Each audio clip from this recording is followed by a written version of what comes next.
बंगाल का police headquarter. Inspector अभय से police commissioner Vasu Chatterjee कहते हैं, देखो अभय, तुम मेरे सबसे फेवरेट कॉप हो। मैंने नोटिस किया है कि तुमने कई महीनों से नक्सलियों की कमर तोड़ने के जुनून में आराम तक नहीं किया है। मैं चाहता हूं कि तुम कुछ दिनों के लिए ब्रेक लेकर देवगढ़ जाओ। इंस्पेक्टर अभय ने कहा, देवगढ़? लेकिन क्यों सर? और मुझे आराम की कोई जरूरत नहीं है, मैं पूरी तरह फिट हूँ। कमिश्नर चटर्जी ने कहा, देखो अभय, देवगढ़ टी स्टेट के ओनर ठाकुर कमल नारायण मेरे बहुत पुराने मित्र हैं। उनके बहुत एहसान है मुझ पर। वो इन दिनों परेशानी से गुजर रहे हैं। उन्होंने मुझे चिट्ठी भेजी है और बताया है कि उनके फार्म में पिछले कुछ दिनों से बहुत ही अजीब ढंग से लोगों की मौत हो रही है। उन्होंने यह भी बताया है कि इन मौतों का सिलसिला बढ़ता ही जा रहा है, इसलिए उन्होंने मुझसे कातिल का पता लगाने के लिए मदद मांगी है।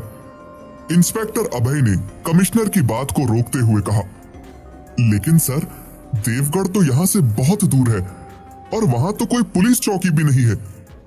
कमिश्नर ने अपनी बात को आगे बढ़ाते हुए कहा, इसलिए मैं तुम्हें वहां कुछ दिनों के लिए ही भेज रहा हूं।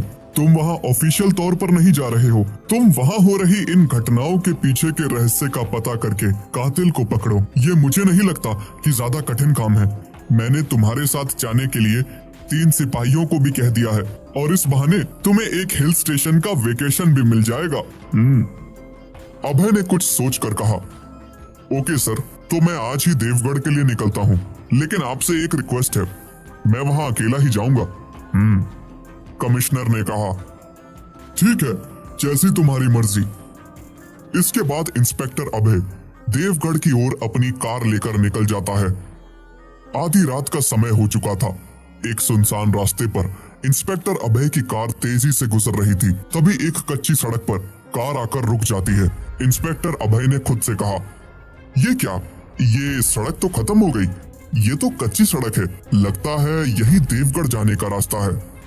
इंस्पेक्टर अभय ने कार से उतरकर इधर उधर देखा तो उसे सड़क किनारे एक पुराना बोर्ड लगा हुआ दिखा, जिस पर लिखा था देवगढ़ 35 किलोमीटर। इंस्पेक्टर अभय ने अपनी कार उसी कच्ची सड़क पर मोड़ दी और देवगढ़ के उस वीराने रास्ते पर बढ़ चला। अभय को देवगढ़ पहुंचते हुए काफी रात हो चुकी थी। ठंड और घने कोहरे की वजह से रास्ते को देख पाना बहुत मुश्किल हो रहा था, इसलिए इंस्पेक्टर अभय कार धीरे धीरे चलाते हुए आगे बढ़ रहा था। देवगढ़ की कच्ची सड़कों पर कार हिचकोले खाते हुए आगे बढ़ ही रही थी कि अचानक उसकी कार के आगे एक लड़की आ गई और उस लड़की को बचाने के चक्कर में गाड़ी रोड किनारे पर एक पत्थर से टकराकर बंद हो गई। अभय कार से बाहर निकला और लड़की की ओर दौड़ा। लड़की जमीन पर बेहोश पड़ी थी। अभय ने उसे उठाया और उसकी ओर ध्यान से देखा। लड़की बहुत खूबसूरत थी।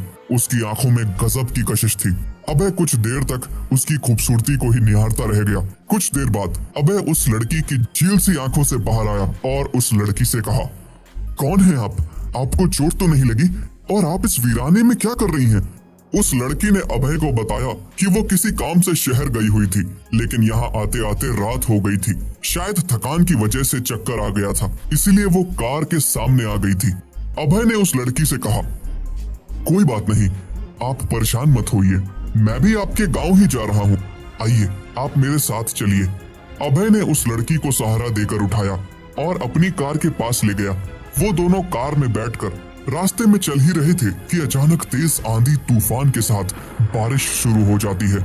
इस तेज तूफान में उनका आगे बढ़ना मुश्किल हो रहा था। अभय की कार धीरे धीरे बढ़ ही रही थी कि तभी एक पेड़ टूटकर सड़क पर गिर गया। वो दोनों इस पेड़ से टकराने से बाल बाल बचे थे। अभय ने कहा, हम अब यहाँ से आगे नहीं चल सकते, हमें यहीं रुक कर तूफान के थमने का इंतजार करना होगा और फिर कोई दूसरा रास्ता ढूंढना होगा।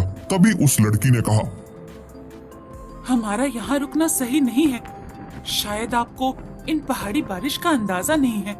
ये कितनी खतरनाक होती है, मैं जानती हूँ। यही पास में ही एक पुरानी हवेली है, हमें वहाँ जाकर रुकना चाहिए।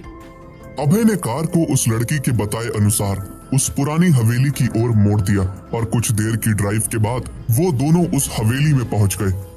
यह एक पुरानी और खंडर हवेली थी, लेकिन उस तूफानी रात में उनके लिए यही इकलौता सहारा था। हवेली के अंदर जाने का रास्ता घनी लताओं से ढका हुआ था, जो हवेली को एक भयानक रूप दे रही थी।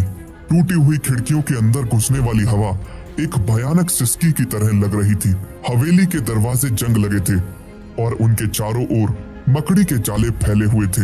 हवेली के अंदर का माहौल अंधेरा और दम घोटू था। जर्जर सीढ़ियां, टूटे हुए फर्नीचर और धूल से भरी मंजिलें हवेली को एक भयानक जगह बना रही थी। हवेली के अंदर अभय ने उस लड़की से पूछा, आपने अपना नाम नहीं बताया? लड़की ने एक मादक मुस्कान बिखेरते हुए कहा, मेरा नाम जैस्मिन है। अभय ने कहा, जैस्मिन बहुत ही प्यारा नाम है। जैसे आपका नाम है वैसे ही आपकी महक है। जैस्मिन को ठंड लग रही थी। अभय ने आग लगाई। वो दोनों आग के पास बैठ गए। जैस्मिन के कपड़े गीले थे। जैस्मिन अपने बदन को अपने हाथों से छुपाने की कोशिश कर रही थी। अभय जैस्मिन की खूबसूरती में खोता जा रहा था। एकाएक अभय ने जैस्मिन को अपनी ओर खींच लिया और उसे अपनी बाहों में भर लिया। जैस्मिन ने समझ न आने वाली भाषा में कुछ बुदबुदाया। उसके बाद अभय जैस्मिन के सम्मोहन में खोता चला गया। जैस्मिन की ठंडी त्वचा अभय के स्पर्श से थरथरा रही थी। अभय ने जैस्मिन के चेहरे को अपनी हाथों में लिया और उसकी आंखों में देखा। जैस्मिन भी बड़ी ही मदहोशी से अभय को देख रही थी। अभय ने धीरे से जैस्मिन के हाथों पर चुंबन किया। जैस्मिन ने अपनी आंखें बंद कर ली और अभय के स्पर्श का आनंद लिया और उसके शरीर की गर्माहट में खो गई। अभय ने जैस्मिन के होठों को चूमा और उसे अपने कंधे पर उठाकर बिस्तर पर ले गया। कुछ देर के बाद अभय की नींद खुली। जैस्मिन बिस्तर पर लेटी थी। उसके चेहरे को उसके लंबे काले बालों ने ढक रखा था। अभय ने जैस्मिन के चेहरे से बाल हटाए तो डर के मारे उसकी आंखें फटी रह गईं। अभय जिस खूबसूरत चेहरे को देख रहा था वो अब एक डरावना रूप ले चुका था। अभय ने अपनी पिस्तौल देखी। वो दूर रखी हुई थी। वो उसे लेने के लिए बिस्तर से उठा, लेकिन वो पूरी ताकत लगाने के बाद भी बिस्तर से उठ नहीं पा रहा था। उसे जैस्मिन ने पकड़ रखा था। बड़ी ही अजीब आवाज में जैस्मिन की हंसी उस हवेली में गूंजने लगी थी। जैस्मिन ने अभय के शरीर में अपने बड़े बड़े नाखूनों से कई बार वार कर उसे घायल कर दिया था। चोट लगने की वजह से अभय का शरीर पैरालाइज हो चुका था। वो मकड़ी के जाल में फंसे किसी पतंगे की तरह केवल तड़प रहा था। जैस्मिन अपने दो मुंहे सांप नुमा जीभ निकालकर लपलपाती हुई अभय की छाती पर बैठ गई। इस समय जैस्मिन बहुत डरावनी लग रही थी। उसने अभय को अपनी नुकीले गंदे दांतों से कुछ जगह काट दिया और उसका पूरा खून पी लिया। रात 3 बजे जैस्मिन दौड़ते हुए अपने घर में घुसती है। ठाकुर कमल नारायण की आंखों में नींद नहीं थी। वो जैस्मिन के इंतजार में बैठे हुए थे।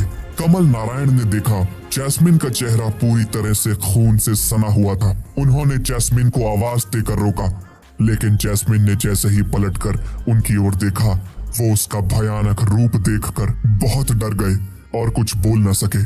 जैस्मिन ने अपने कमरे का दरवाजा बंद कर लिया। ठाकुर कमल नारायण जान चुके थे कि आज फिर जैस्मिन ने किसी को मार डाला है, लेकिन वो चाहकर भी ये सब किसी को बता नहीं सकते थे, क्योंकि वो अपनी बेटी को बचाना चाहते थे। उन्हें पता था कि उनकी बेटी जैस्मिन के शरीर में कई शैतान हैं। काफी प्रयास करने के बावजूद भी इस शैतान को उनकी बेटी से अलग नहीं किया जा सकता था। आखिर जैस्मिन के शरीर में किसका कब्जा है और वो केवल जवान लोगों को ही क्यों मारती है? क्या है इस रहस्य की हकीकत?